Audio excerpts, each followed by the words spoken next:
Hours before my alarm is set to go off for the last day of school, my 17-year-old brother shakes me awake.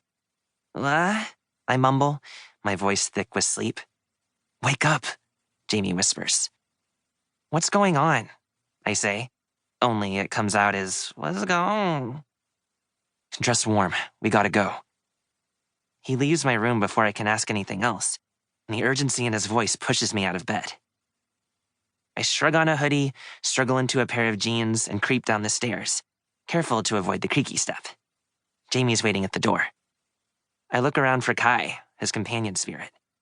She's usually wrapped around his neck or hiding somewhere to scare me when I'm least expecting it.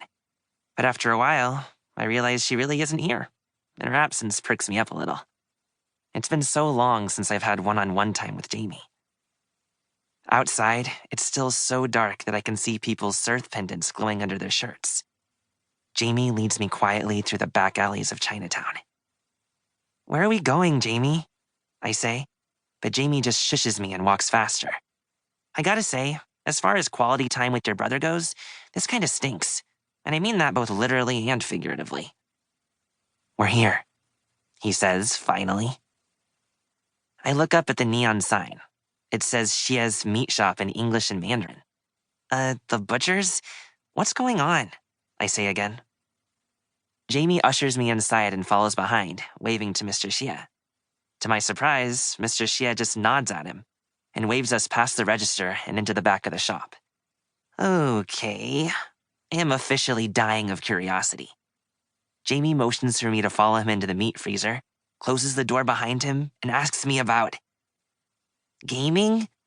I gape at him like a goldfish, my mind struggling to catch up with what he's just said. Hey, it's only 4 a.m. I'm still about 80% asleep. "Yes," Jamie says, impatience tinting his voice. "That computer game you play, War of People or whatever?" "Warfront Heroes," I correct him with a sniff. I mean, I love my brother, but honestly, sometimes he's just hopeless. "Right, that one. You know how you get quests and you level up?" "Warfront Heroes isn't that kind of game." "Theo, please listen." Something in Jamie's voice stops me short. Jamie's always been the sort of big brother you can count on to stay calm and solve every crisis. And in our family, there's always a crisis. But now I catch a tightness in his voice I've never heard before, and it jerks me wide awake. Out of habit, I grab hold of my cirth pendant. Despite the freezing room, the metal pendant remains warm, the cirth inside it glowing like molten emerald. He blows out a little cloud of steamy breath in frustration. "Let's just say that in this game, you get quests and you level up and you get bigger and tougher quests. Can you stop fidgeting?" "I'm cold. We're literally in a freezer," I say, gesturing at the giant slabs of meat hanging from the ceiling. The room smells of salt and death. Couldn't he have asked me all this stuff about gaming at home? "It's the only place I know where a conversation won't be heard. Maybe. For all I know, this freezer might be bugged."